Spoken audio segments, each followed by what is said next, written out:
Hello' friends, আজি আপোনালোকৰ মাজত এটা বিশেষ বস্তু লাগিছোঁ দেই। ধৰিবতো পাৰিছে চাগে নিশ্চয়, এইটো চৌকা বুলি। এই চৌকাটো মানে কি দাঙি আপুনি লৈ ফুৰিব পাৰে দেই। সেই চৌকাটো বনাবলৈ প্ৰয়োজন হৈছে এখন টেগাৰী এখন পাতি লৈ, তাৰপৰা মাটি বান্ধি লৈ, তাৰপৰা 300 ইটা কাটি লোৱা হৈছে আৰু গোবৰ মাটি দি মচি লোৱা হৈছে। যিহেতু ঠাণ্ডা দিন ন, এটা চৌকাৰ বা জুই টাপৰ বিশেষ প্ৰয়োজন হয় ন।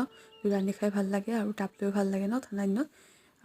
সেয়েহে আপোনালোকৰ মাজত শ্বেয়াৰ কৰিলোঁ। যাৰ প্ৰয়োজন এনেকুৱা এটা চৌকা বনাবলৈ বিচাৰিছে তেওঁলোকে বনাব পাৰে।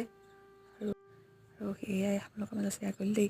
ভাল লাগিলে লাইক শ্বেয়াৰ কমেণ্ট কৰিব আৰু মোৰ পেজটো মোৰ চেনেলটো ছাবস্ক্ৰাইব কৰি দিব। Thank you, bye by.